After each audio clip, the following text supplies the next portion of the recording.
The evening sky was turning orange as a small car stopped at an old gas station on a lonely road. Inside the car sat an 11-year-old girl named Mina. Her small hands held a worn-out backpack. Her mother was in the driver's seat looking tired and silent. Mina had been quiet all day. She looked out the window and watched the trees pass by, wondering where they were going this time. When the car stopped, her mother said she needed to use the restroom. Mina nodded and waited inside the car. The wind outside was dry and full of dust. A single streetlight flickered near the gas pumps. A stray dog lay under a bench, resting.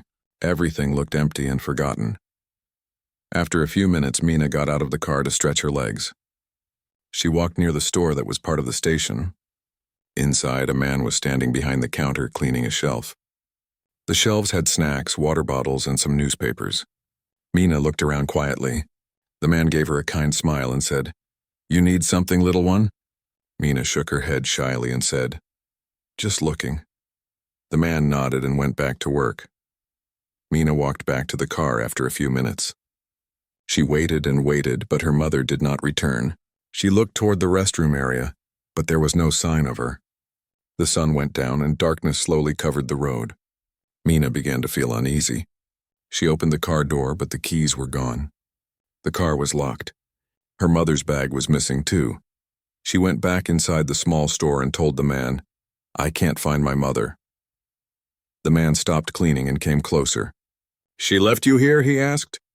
Mina shook her head, her voice trembling. "I don't know. She said she would come back." The man looked outside through the glass door. The road was empty and no other cars were coming. He picked up his phone to call someone, but there was no signal. He frowned and said, "The tower here never works well. Maybe she'll come back soon." He gave Mina a small bottle of water and a biscuit pack. "Sit here for a while," he said. Mina sat on a small bench near the door. Hours passed. The night grew cold. The man locked the store but let Mina stay inside because he did not want to leave her alone. Mina tried to keep her eyes open, but she was tired. She leaned her head against her bag and fell asleep. When morning came, Mina woke up and looked around. The man was making tea in a kettle. He smiled and said, "Morning. Did your mother come?" Mina shook her head. Her heart felt heavy. She went outside again, hoping to see the car or her mother walking back. But there was nothing. Only the long road and the sound of birds far away. The man sighed and said, "My name is Rafiq. This station doesn't get many people. Maybe you should come with me to the town nearby. We can tell the police there." But Mina didn't want to go. She had been through towns before, and every time something went wrong. She said, "I'll wait here. Maybe she will come back." Rafiq looked at her kind face and felt sorry for her. He gave her a small blanket and said, "All right. You can stay for a while. I'll be around." Then he went outside to check the fuel tank. Mina sat quietly, looking at her shoes. They were dusty and torn. She thought of her mother's last words before they stopped. Her mother had said, "Don't worry, everything will be fine." But now Mina was alone. By afternoon, Rafiq got a visit from a man in a truck. The truck driver bought fuel and asked, "Who's that girl?" Rafiq said, "She was left here last night. I think her mother went away." The truck driver frowned and said, "That's bad. You can't keep her here alone. Wild dogs roam around at night." Mina heard them talking and felt scared. Rafiq turned to Mina and said gently, "You should come with me. I have a small cabin a few miles away near the forest. It's quiet and safe. I can take you there for the night. Tomorrow we'll see what to do." Mina hesitated but then nodded. She could not stay at the gas station forever. Rafiq packed some food, locked the store, and started his old Jeep. Mina sat beside him, clutching her backpack tightly. The road was narrow and covered with dry leaves. As they drove deeper into the woods, the air became cooler. Mina saw tall trees and heard birds calling from far away. For a moment, she forgot her fear and looked around with wide eyes. The forest looked peaceful. After a long drive, they reached a small wooden cabin beside a stream. Smoke rose from a chimney and a small flag hung near the door. Rafiq stopped the Jeep and said, "This is it, my home." Mina stepped out and looked around. The cabin looked old but strong. The air smelled of pine and wet soil. Inside, the cabin was simple. There was a wooden table, a small stove, and a few pictures on the wall. One picture showed Rafiq wearing a uniform. Mina looked at it and asked, "Were you a soldier?" Rafiq nodded and said, "Yes, long ago." I used to guard the borders. Now I just live here quietly. Mina sat near the fire as Rafik made tea. She felt warmth on her hands. For the first time in a long while, she felt a little safe. Rafik handed her a cup of tea and said, "Don't worry. You can stay here until we find your mother." Mina thanked him softly. That night, Mina lay on a small bed covered with a wool blanket. She listened to the sound of the stream outside and the wind moving through the trees. She thought about her mother and wondered if she missed her. Tears came to her eyes, but she wiped them quickly. She did not want Rafik to see her crying. Rafik sat near the fire, cleaning his old boots. He looked at the little girl sleeping and thought of his own daughter, who had passed away years ago. For a moment, his heart ached, but he reminded himself that fate had its own plans. Maybe he was meant to find this lost child tonight. Morning light came through the window and Mina woke up to the smell of breakfast. Rafik had made eggs and bread. He smiled and said, "Eat well. You'll need strength. The world is big and it's not always kind." Mina nodded and ate quietly. She didn't know what would happen next, but she knew one thing. She was not alone anymore. She looked outside the window at the forest and the stream. The cabin felt peaceful, almost like it was hiding her from the world. In her small heart, she whispered, "Maybe this place will be our sanctuary." The sun rose slowly over the tall trees, casting golden light through the window of the cabin. Mina sat up in bed and looked around. The sound of the stream outside was calm, and birds sang softly in the distance. For a few moments, she forgot all her worries. She felt safe inside the warm cabin. Rafik was already awake. He was cleaning his rifle, though it looked old and unused. When he saw Mina awake, he said kindly, "Morning, little one. Did you sleep well?" Mina nodded shyly and said, "Yes, thank you for letting me stay." Rafik smiled and replied, "You are welcome. No child should be alone out there. This place is quiet, but it can be lonely sometimes. It is good to have company again." He gave her some bread and honey for breakfast. Mina ate quietly while watching him prepare some tools near the door. She asked, "Are you going somewhere?" Rafik nodded and said, "Yes, I need to check the traps in the forest. They help me get food. Do you want to come along?" Mina hesitated. The forest looked dark and endless from the window, but she did not want to stay alone in the cabin. She nodded and said, "I'll come." Rafik packed a small bag, gave her a stick for support, and they both stepped outside. The air smelled fresh, filled with the scent of pine and damp soil. They walked along a narrow path covered with leaves. The trees rose high above them, and the morning sunlight shone through the branches. Mina looked around with wide eyes, amazed by the beauty of the forest. As they walked, Rafik told her about the forest. "I have lived here for 5 years," he said. "After I left the army, I wanted peace. The noise of the city was too much for me. Here I can hear my thoughts in the songs of nature." Mina listened carefully. She liked his calm voice. It made her feel safe. After a while, they reached a small clearing where Rafik had set a few traps. One of them had caught a rabbit. Rafik picked it up gently and said, "This will be our lunch." Mina looked a little sad for the rabbit, but Rafik explained, "In the wild, we take only what we need. That is the rule of nature." They returned to the cabin as the sun climbed higher. Rafik prepared the food while Mina helped by washing the vegetables. She wanted to be useful. When the meal was ready, they ate together on the porch. The sound of the stream filled the silence between them. Mina looked at Rafik and asked, "Do you miss your family?" Rafik paused for a moment. His eyes became distant. He said softly, "Yes, I had a daughter once. She was about your age. But she got sick and I could not save her. After that, I came here to find peace." Mina lowered her head. She did not know what to say. After a moment, she whispered, "I'm sorry." Rafik smiled gently and said, "It's all right. Life gives us pain, but it also gives us new chances. Maybe you were sent here for a reason." The rest of the day passed quietly. Mina helped clean the cabin and learned how to light a small fire. Rafik showed her how to boil water safely and how to keep animals away by hanging food high on a tree branch. Mina felt proud when she managed to light the fire herself. Rafik clapped his hands and said, "Good job. You are a quick learner." In the afternoon, clouds started to gather in the sky. The wind grew stronger and the forest turned darker. Rafik looked up and said, "A storm is coming. We should get everything inside."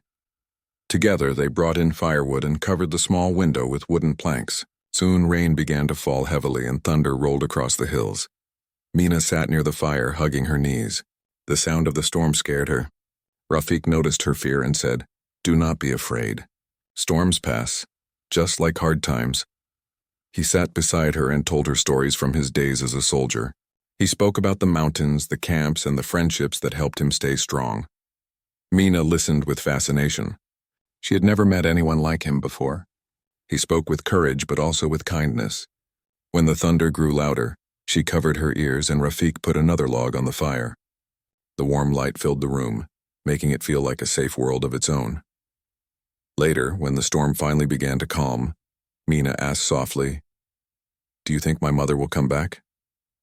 Rafik looked at her carefully and said, "I do not know, Mina, but I promise I will do my best to help you find her." She nodded and whispered, "Thank you." Her eyes were full of trust. The next morning, the forest was wet and shining after the rain. Mist floated between the trees. Mina stepped outside and felt the cool air on her face. The smell of wet earth was strong but fresh. Rafik came out with a small basket and said, "Today we collect fruits and herbs. The rain will make everything clean." They walked together along a different path. Birds hopped between branches and small animals ran across the ground. Mina picked red berries and placed them carefully in the basket. She smiled when she saw rabbits running near the bushes. After walking for a while, they reached a place where an old wooden sign stood near a tree.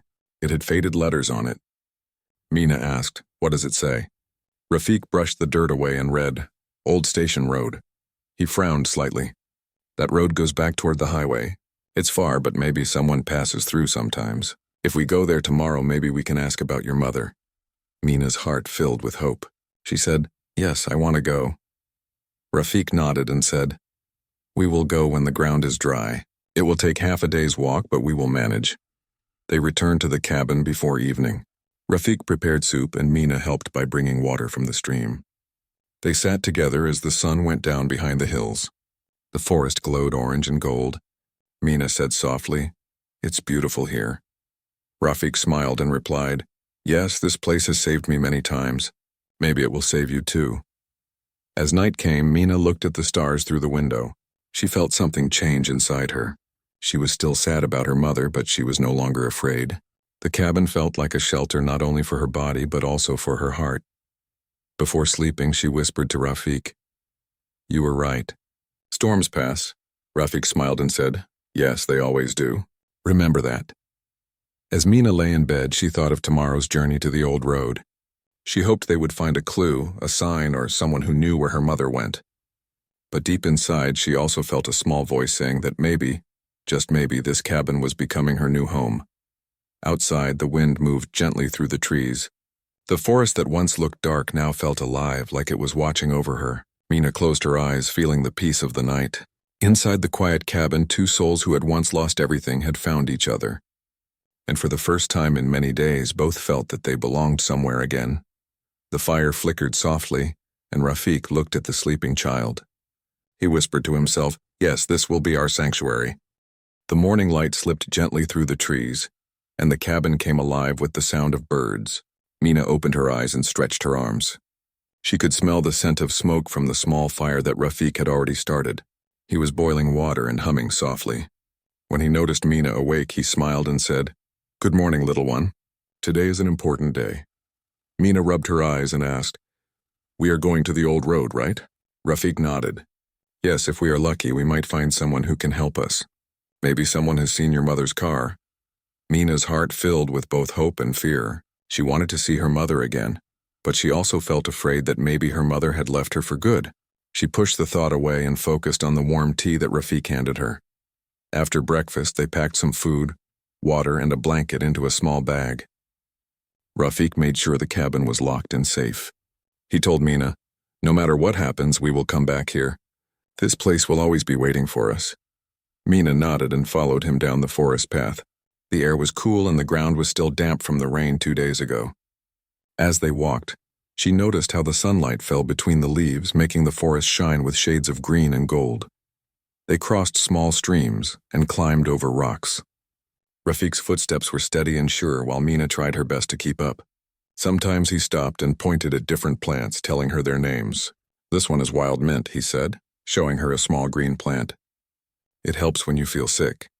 Mina liked how he knew so much about nature. She asked, "Did you learn all this in the army?" Rafik smiled. "No, I learned it after I came here. The forest teaches you if you listen carefully." After walking for nearly 2 hours, they reached a clearing where the trees were thinner. From there, they could see the old road in the distance, stretching like a gray ribbon through the hills. Mina's heart began to beat faster. She said, "That's it. That's where we'll find someone." Rafik nodded. "Yes, but we must be careful. The road is far and it is not used much anymore." They walked until noon, stopping under a large tree to rest. Mina took out the bread Rafik had packed and shared it with him. She looked up at the sky and said, "When I was little, my mother used to take me to places like this. She said nature makes the heart quiet." Rafik smiled sadly. "Your mother sounds like a kind woman. Maybe she is still looking for you, Mina. Sometimes people make mistakes when they are scared or tired, but love makes them come back." Mina stayed silent. She wanted to believe him. When they reached the old road, the sun was already starting to lower in the sky. The road was cracked and broken in many places, with grass growing between the stones. It looked like no one had used it in a long time. Rafik looked both ways, but there was no sound of cars. Mina asked, "Do you think someone will come?" Rafik said, "Maybe not today. But this road connects to the town. We can wait near the bend where travelers pass sometimes." They found a small rock to sit on and waited. Hours passed slowly. The wind moved the leaves and Mina began to feel sleepy. Just as the sun began to set, they heard the faint sound of an engine. Mina stood up quickly and said, "A car. I can hear it." A small delivery truck appeared around the bend. Rafik waved his hand and the driver stopped. The man inside looked surprised to see them. He asked, "What are you two doing out here?" Rafik explained that they were trying to find a woman who might have passed through a few days ago. He described the car in the gas station where Mina had been left. The driver frowned and said, "Yes, I remember a woman in a small blue car. She looked worried and in a hurry. She asked for directions toward the north road. That was 3 days ago." Mina's eyes filled with hope. "That's her," she said softly. "That's my mother's car." Rafik thanked the driver, who gave them a bottle of water and wished them luck before driving away. Mina looked at Rafik and said, "She went north. Can we go there?" Rafik looked at the darkening sky. "It is too far to go tonight. We will rest here and return to the cabin first. Then we can plan. You need to stay strong." Mina agreed, though her heart was full of mixed feelings. She was happy to have a clue. But the thought of her mother being far away made her nervous. They walked back slowly through the forest as the light faded. When they reached the cabin, night had fallen. The moonlight touched the stream, making it shine like silver. Rafik started a fire and Mina sat close to it, feeling warm again. She told Rafik, "Thank you for helping me. I know it's not easy." Rafik looked at her kindly and said, "Helping you helps me too, Mina. I had forgotten what it feels like to care for someone." This place was silent for too long. They ate dinner quietly. Mina looked at the flames and thought of her mother's face. She wondered if her mother was also sitting somewhere thinking about her. After dinner, Rafik opened a small wooden box from a shelf. Inside was a small photo of a young girl wearing a red dress. He showed it to Mina and said, "This was my daughter. Her name was Hannah. She loved drawing and used to sing by the stream. You remind me of her sometimes." Mina looked at the picture with gentle eyes and said, "She looks kind. Maybe she is watching over us now." Rafik nodded, feeling his heart soften. "Maybe she is. Maybe that's why I found you." Later, when Mina went to bed, the forest outside was quiet again. She listened to the sound of crickets and the soft whisper of the stream. She whispered a small prayer, asking for her mother to be safe and for Rafik to stay strong. Then she closed her eyes and drifted into sleep. In the middle of the night, Rafik woke up. He thought he heard something outside. He picked up his lantern and stepped quietly onto the porch. The forest was still, but he saw faint footprints near the edge of the stream. They were small, maybe from an animal or maybe not. He looked around but saw nothing more. Still, something made him feel uneasy. He whispered to himself, "I must stay alert." The next morning, when Mina woke up, Rafik was already sitting outside. He looked calm but thoughtful. She asked, "Is everything all right?" He smiled faintly. "Yes, all is fine, but the forest is always full of secrets. We must be careful." They spent the day preparing for another journey toward the North Road. Mina helped pack food and filled bottles with clean water from the stream. She felt stronger now. The days in the cabin had made her braver. She looked at Rafik and said, "When we find my mother, I want to bring her here. I want her to see this place. It feels safe." Rafik nodded with a small smile. "Yes, this will be our sanctuary. A place where no one is left alone again." The wind blew softly through the trees, carrying the scent of pine and earth. Mina stood outside the cabin, her heart full of hope. Somewhere beyond the hills, her mother was out there. And beside her stood a man who had once lost everything but found a reason to care again. The journey ahead was uncertain, but for the first time Mina believed that everything would be all right. That night, under the quiet stars, she whispered to the forest, "Thank you for keeping us safe." And as the firelight flickered in the cabin, both Mina and Rafik drifted into sleep, unaware that destiny was quietly waiting for them beyond the trees. The sun rose bright and golden, spreading light over the forest. Birds flew across the trees, calling out to each other as the morning came alive. Mina stood near the stream, washing her face with the cold water. She looked up at the clear sky and felt a quiet strength inside her. Today was the day she and Rafik would follow the path to the North Road to look for her mother. Rafik came out of the cabin carrying 2 small bags. One was filled with food, the other with a blanket, a lantern, and a bottle of water. He looked at Mina and said, "We will start early. The road is long and we must return before dark. Stay close to me, and if anything feels wrong, tell me at once." Mina nodded. "I'll be careful." She took her small backpack, which held her only belongings, a worn picture of her mother, a tiny toy bird, and a notebook where she sometimes wrote small thoughts. They locked the cabin and began their journey. The forest was calm and the sound of their footsteps mixed with the songs of birds. As they walked, Mina thought about the day she first met Rafik. It felt like a long time ago, though only a few days had passed. He had become like family to her, someone she could trust completely. The path to the north was steeper than before. The air grew thinner as they climbed the hill. From the top they could see the valley stretching far below. A thin road curved like a snake through the green hills. Rafik pointed and said, "That is the North Road. If your mother drove that way, there might be small villages along the path. Maybe someone saw her there." They walked for hours under the warm sun. Around noon they stopped under a tree to rest and eat. Mina took a bite of bread and asked, "Rafik, when you were a soldier, were you ever afraid?" Rafik looked at the distant horizon before answering. "Yes, I was. Every soldier is afraid sometimes. But courage means going forward even when fear is there. You learn to trust your steps and never give up. That is what life also teaches us." Mina smiled and said, "I think I understand. I was afraid when my mother left, but I kept walking. I met you, and now I'm not scared anymore." Rafik nodded with pride. "That's what strength looks like, Mina." After they finished eating, they continued walking toward the North Road. The trees became fewer, and soon they reached open fields covered with tall grass. The road came into view at last. It was old but still used. They saw tire marks in the dirt and small footprints near the edge. Rafik stopped and looked around. He saw a few houses in the distance and a small shop beside the road. Smoke rose from its chimney and chickens wandered near the fence. Mina's heart beat fast. "Maybe they saw her," she said. They walked to the shop where an old man was sitting on a chair sharpening a knife. When he saw them, he nodded in greeting.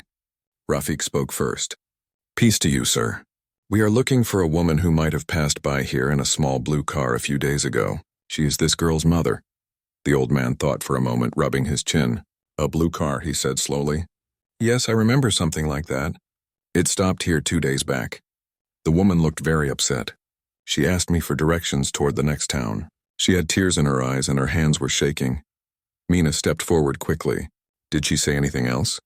Did she ask about a little girl?" The old man looked at her kindly. "She said she lost something very dear to her and had to find it. She left quickly after that, driving north." Mina's eyes filled with tears. "That's her. She's looking for me." Rafik placed a hand on her shoulder. "We know she is safe then, but we must be careful. The next town is far. We cannot reach it before night." The old man said, "You can stay here for a while. The nights on this road are not safe for travelers." Rafik thanked him and they sat under the shade near the shop. Mina was quiet, thinking about her mother's face. She imagined her mother crying, searching for her. The thought hurt her heart, but it also gave her hope. She whispered softly, "She didn't leave me forever." As the evening came, the air turned cooler. Rafik and Mina shared dinner with the old man, who told them stories about the forest and the road. He said that years ago soldiers used to pass through this area during times of war. Rafik listened silently, remembering his own past. When night came, they rested inside a small shed behind the shop. Rafik lay near the door, keeping watch. Mina fell asleep quickly, holding her backpack close. The stars outside were bright and the forest was quiet. In the middle of the night, Rafik heard a noise. He stood up and looked through the crack in the door. A truck passed by slowly, its headlights glowing through the trees. For a moment he thought he saw a familiar shape of a blue car parked far behind it near a tree. He opened the door quietly and stepped outside to look closer. The car was there, half hidden behind the bushes. It looked dusty and abandoned. Rafik walked closer and checked inside. There was no one, but he saw a scarf on the seat. He picked it up carefully and realized it was the same color as Mina's mother's scarf from the photo in her bag. He returned to the shed and woke Mina. "Come, child," he said gently. "You must see this." Mina followed him, her heart beating fast. When she saw the car, her eyes widened. "That's her car. It's really hers." She ran to it and touched the door. "But where is she?" Rafik looked around, using his lantern to search the ground. There were footprints leading toward the forest. They were small, like a woman's. "She must have gone this way," he said. Mina's voice trembled. "We have to find her. She might be lost." Rafik nodded and said, "We will, but we must move carefully. The night is not safe. We will start at dawn." They went back to the shed, though Mina could not sleep. She sat awake, holding the scarf close to her heart. It smelled faintly of her mother's perfume. Rafik sat near her, keeping the fire alive. He said softly, "Tomorrow we follow the trail. You are close now. Do not lose hope." When morning came, they set out again, following the footprints through the forest. The trail was clear for a while, but soon disappeared near the rocks. Rafik searched carefully, finding a piece of cloth caught on a branch. It matched the scarf's fabric. He showed it to Mina, and she nodded with tears in her eyes. They walked deeper into the forest, calling out softly, "Mina's mother, can you hear us?" The wind carried their voices, but there was no answer. Still, they did not stop. Hours passed, and they reached a narrow valley where the stream split into two. There, under a large tree, Rafik noticed something shining. He walked closer and saw a small pendant lying on the ground. He picked it up and recognized the design from the photo Mina kept. It was her mother's necklace. Mina fell to her knees and held it tightly. "She was here," she whispered. "We are close." Rafik looked at the tracks leading further ahead. He could see signs that someone had camped there recently. He turned to Mina and said, "She might still be nearby. We will find her soon." The forest around them was quiet, but both could feel something change in the air, a sense of nearness, as if fate was leading them toward the moment they had both been waiting for. As the sun began to set behind the trees, Mina looked ahead with hope burning in her eyes. The pain of the past days began to fade, replaced by courage and faith. She held the necklace close to her heart and said, "I know she's alive. I can feel it." Rafik looked at her proudly and said, "Then we will not stop until we find her." And together they walked deeper into the forest, following the last traces of a mother's love and a child's hope. The next morning came with a soft light spreading through the windows of the cabin. The air was fresh and the sound of birds filled the quiet forest. Maya opened her eyes slowly and looked around. She saw the wooden walls, the table, the warm fire that still gave a small glow, and the soldier, Armin, sitting by the window with a thoughtful face. For a moment she forgot all the pain of her past. The cabin had become her safe world. Armin turned when he heard her move. He gave her a small smile and said that breakfast was ready. He had made some bread and tea. Maya sat down and started eating quietly. Armin asked if she had slept well, and she nodded. He could see how her eyes had changed over the last few days. They were still young and soft, but now they had hope in them. After breakfast, Armin said they needed to go to the town nearby. They had to buy more food and some clothes for Maya. The road was long, but Maya was not afraid anymore. She felt safe walking beside Armin. The sky was clear and the forest looked alive with golden light. As they walked, Maya held a small wooden bird that Armin had carved for her. It was a little thing, but to her it was like treasure. When they reached the town, people looked at them curiously. A tall man in an old army coat and a little girl in worn clothes were not a common sight. Some people whispered, but Armin ignored them. He went to a small shop and bought what they needed. The shopkeeper was kind and gave them a small discount when he learned that Maya had been alone. Maya smiled shyly when the woman gave her a new blue scarf. As they left the shop, Armin saw a group of children playing near the market. They laughed and ran around with wooden toys. Maya stopped and watched them. Her face showed a mix of sadness and longing. Armin noticed and asked if she wanted to join them. She shook her head and said that she was fine. But deep inside, she wished she could be like them. On the way back, Armin told her stories from his time in the army. He spoke about courage, kindness, and helping others. He told her how he had once been saved by a stranger, and how that act had changed his life. Maya listened carefully, her small hands clutching her wooden bird. She felt that maybe she too could help someone one day, just like Armin had helped her. When they returned to the cabin, the sun was already setting. The forest glowed orange and gold. Armin started a fire outside and they sat together. Maya looked up at the sky and asked what stars were made of. Armin smiled and said that stars were lights that helped lost people find their way. She liked that thought and said maybe her mother was watching her from one of those stars. Armin stayed silent for a moment and then said that maybe she was. Over the next few weeks, life in the cabin became calm and steady. Maya learned how to cook simple meals, how to clean the cabin, and how to gather herbs from the forest. Armin taught her how to make a small garden and how to tell the direction of the wind. She loved learning, and every day she grew stronger. She laughed more and slept peacefully at night. One evening, when rain was falling softly, Maya sat near the window with a notebook. Armin had given it to her, saying she should write her thoughts. She wrote about her days, about the forest, and about the man who had saved her. She wrote that she had found something better than a house. She had found a place where she could belong. That night, Armin read her writing quietly. He felt proud and moved. He realized that this small cabin, which he had once built to stay away from the world, had become something more. It was no longer just a shelter. It had become a home. As winter came, the forest turned white with snow. The cabin was warm and the fireplace always glowed. Maya would sit near the fire reading stories aloud while Armin fixed his old tools. Sometimes they would walk outside, leaving footprints in the snow. Maya would laugh as snowflakes landed on her hair. Armin would look at her and feel a deep peace that he had not felt in years. One morning, a letter arrived at the small post box near the forest path. It was from a social service office. They had found Maya's relatives in another city. Armin showed the letter to Maya carefully. She read it slowly, her hands shaking a little. The people wanted to take her in, but Maya looked up at Armin and asked if she had to go. Armin took a deep breath. He told her that she had a right to know her family, that she should meet them and decide what she wanted. Maya stayed silent for a long time. That night she could not sleep. She kept thinking about the people who shared her blood but not her heart. The next morning she made her choice.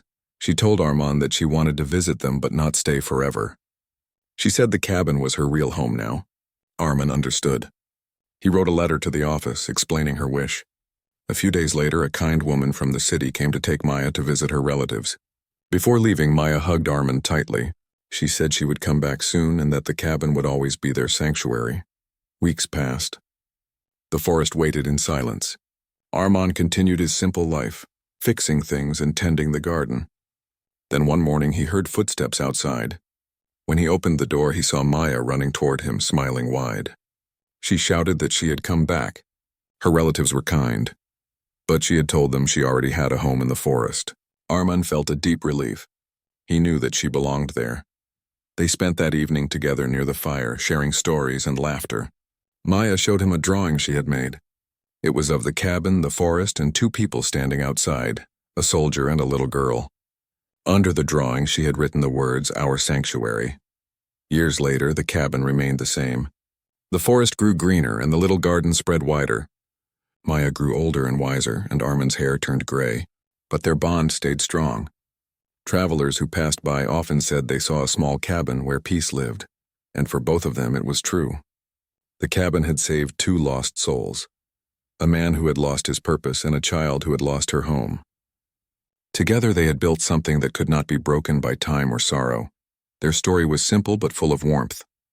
It was not about grand adventures or battles, but about finding light in the darkest moments. It was about kindness, trust, and love that needed no words.